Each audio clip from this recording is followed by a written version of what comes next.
Now, during a separation, it can feel like your wife is testing you, and there's a very good chance that you're failing even without knowing it. Now, these aren't the manipulative mind games you might be picturing. They're more like unconscious stress tests she's running to see if you've really changed or if you're the same man she felt she had to leave. It's not about her being cruel and punishing you. Now, from a deep seated human perspective, a partner needs to be a source of stability and strength, not chaos. When the foundation of a marriage cracks, her instinct to protect herself from more pain will go into overdrive. Now, she has to know it's safe to even consider coming back to you, so she tests. Her heart's subconsciously asking, are you the man who helped break this, or are you becoming the man I can trust again? And if you keep failing these tests, you're just confirming that her decision to leave was the correct one. Now, does that fear of proving her right keep you up at night? Because in this video, I'm going to break down 3 very crucial patterns that show up in almost every separation in my experience. I'll show you exactly what they look like, why most guys get them completely wrong, and how you can navigate them, not by playing games, but by showing real, undeniable change. So if you're feeling lost, confused, and terrified you're going to lose her for good, stick with me, because what we talk about today could change everything. Now, the first and most common pattern is what I call the silence test. Silence test. It's also the one that sends most men into total panic, and I'm going to show you what this looks like. All of a sudden, the communication just dries up. Her texts to you get shorter, less frequent, or they'll stop altogether. And the only time you hear from her are about logical things, and even as cold, straight to the point. Are you going to pick the kids up? What's going to happen about the rent? Whatever. It feels like a massive wall went up. And the mistake that 99% of men in this situation make here is very, very simple. They just panic. That panic makes you chase her. You send long paragraphs of text pleading with her, asking her to tell you what you did wrong. You might even keep showing up at her door. You might think you're showing her how much you care, but what she sees is neediness and a total lack of emotional self-control and then an attempt to manipulate her. You're shouting the answer, no, I can't. I need you to fix my anxiety. I'm a mess without you. Now, guys, that's not attractive, okay? It's a burden she doesn't want. So how are you going to pass the silence test? And the answer to that is completely counterintuitive to what you might think. Okay, you give her the space she's asking for, but you do it with quiet confidence. For example, with the texting, one healthy response would be a single calm message, something like, I get that you need some space right now, and I'm going to respect that. I'm going to use this time to focus on myself. I'm here whenever you're ready. And then there's the very hard part, which is you stop it altogether. You let her be the one to reach out to you. What you're actually communicating is strength. So saying, I love you, but my emotional well-being is my job to fix. I can handle myself. And that shows you you respect her boundaries, which in itself is a real sign of maturity in that you have your own life and purpose. That, my friends, is masculine attraction, the very foundation of masculine attraction. So let me take you to the second test, which is a reaction test. And this one is probably the most painful one. I also call it sometimes the provocation test. And this is when she will say something that it feels like it was designed just to get under your skin, right, to really trigger you into a rage. It's like she lobs a huge verbal grenade into the conversation.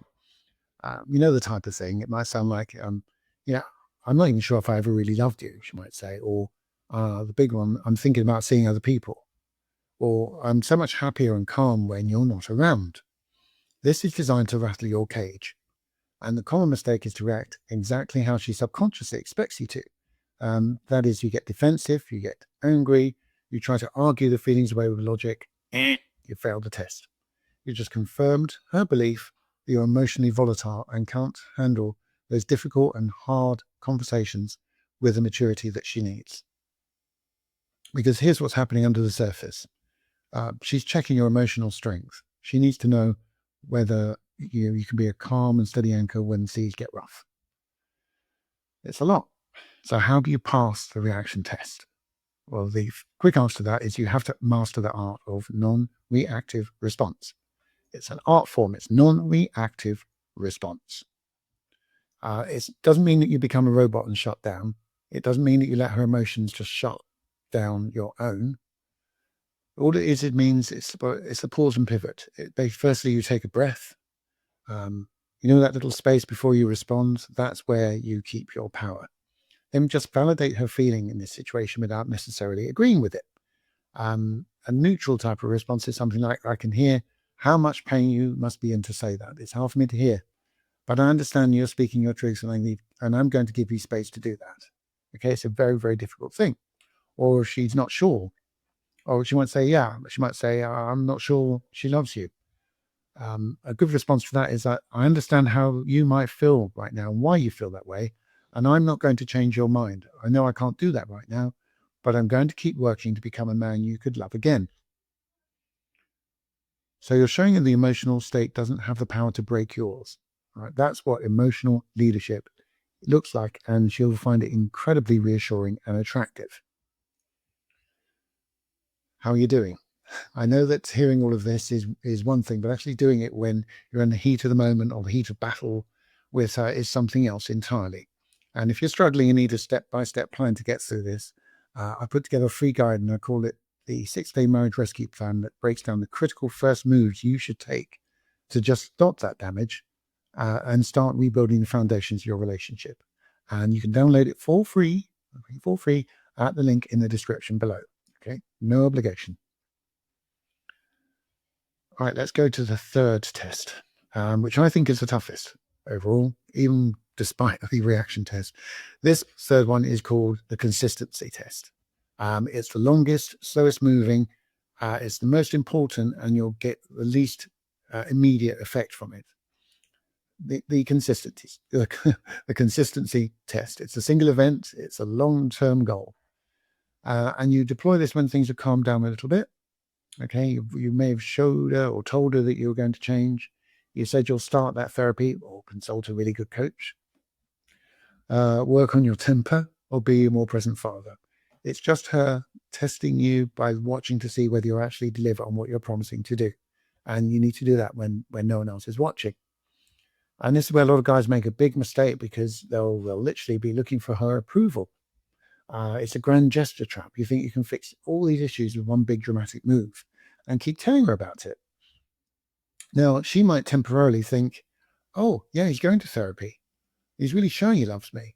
He's really doing the things he said he would do. But it doesn't build trust. Okay, it gives her a temporary reprieve from all the hurt. Now, why is this? It's because she's seen this movie before. She's seen the apologies and the promises and the grand gestures that will creep in for a week, and then your old habits creep back in. She's not looking for a simple flash in the pan, a huge sort of emotional love bomb. She's just testing you for your endurance. Can you stay in there? Can you keep going when this new version, when you need this, when life gets tough, all right? I'm stumbling over my words because consistency is really, really important and difficult to do because it's boring. Okay, it's boring, but you double check yourself. And, when I coach, I show you how to do that. I show you how to pass a consistency test because don't make the mistake of thinking one big gesture, suddenly you want to book 50 couples counseling appointments. No, it's not about that. It's about focusing on small daily disciplines, micro actions. Don't say you're going to do the counseling every single week and actually talk about what you're learning. Don't just promise to be a better dad. Turn up when you say you are going to turn up for the teacher-parent conferences. Be present with the kids. Be on time when you're going to pick them up if you're living apart. And make sure that you do it for yourself and for your kids. And don't just say that you'll work on your anger. Practice it, okay? Not just with her, but with everyday frustrations at work, the traffic, stressful emails, right? She's watching this silently from afar to see whether you are delivering on what you say you're going to become.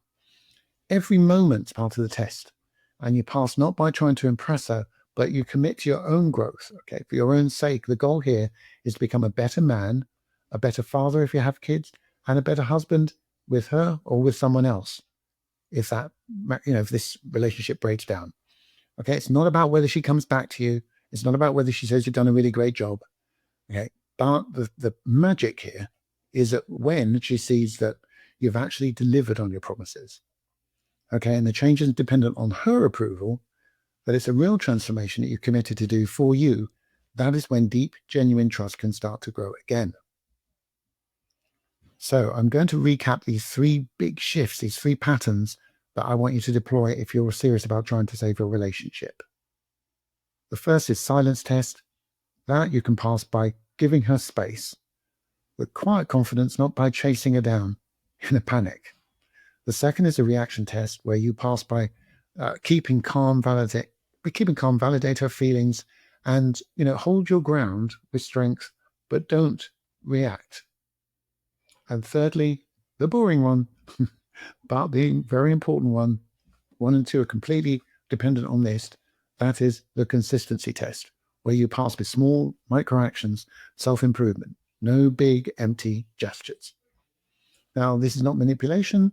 These aren't games that you're in to win. They're treated like an opportunity to prove yourself. She might be someone who you want to reconcile with, but know that you're doing this for yourself, and your wife is just someone who needs to feel safe, seen, and secure when she's with you. These patterns are a way of her saying, well, I'm not being manipulated. Is this real? Can I trust him again? Not to hurt me. The only way to pass this is to shift from getting her back to becoming a better man who can navigate the situations without faking it, without being manipulative, and without panicking. Being centered, being secure in yourself, whether or not she's with you. And the great paradox here is that is a man a woman is most drawn to. So, reinforcing that, if you found this video helpful, do me a favor, okay? Hit the subscribe button, because I put out videos every week, and everything I speak to you is about what I coach. It's practical. There's no BS. There's no ego involved for me being a coach. Okay, there are plans of action that you can deploy. So if anything in this video that you want to ask comments about, or you want to ask me a question, I am here for you. And I'd love to hear from you, okay? Drop into the comments, join the conversation, and let me know which of these 3 patterns are you struggling with the most if you're in this situation, because I do my best to read every single comment and respond to as many as I can. This is something that I know will work for you. You've got a friend here, so reach out. Thanks for watching, subscribe, and I'll see you in the next video.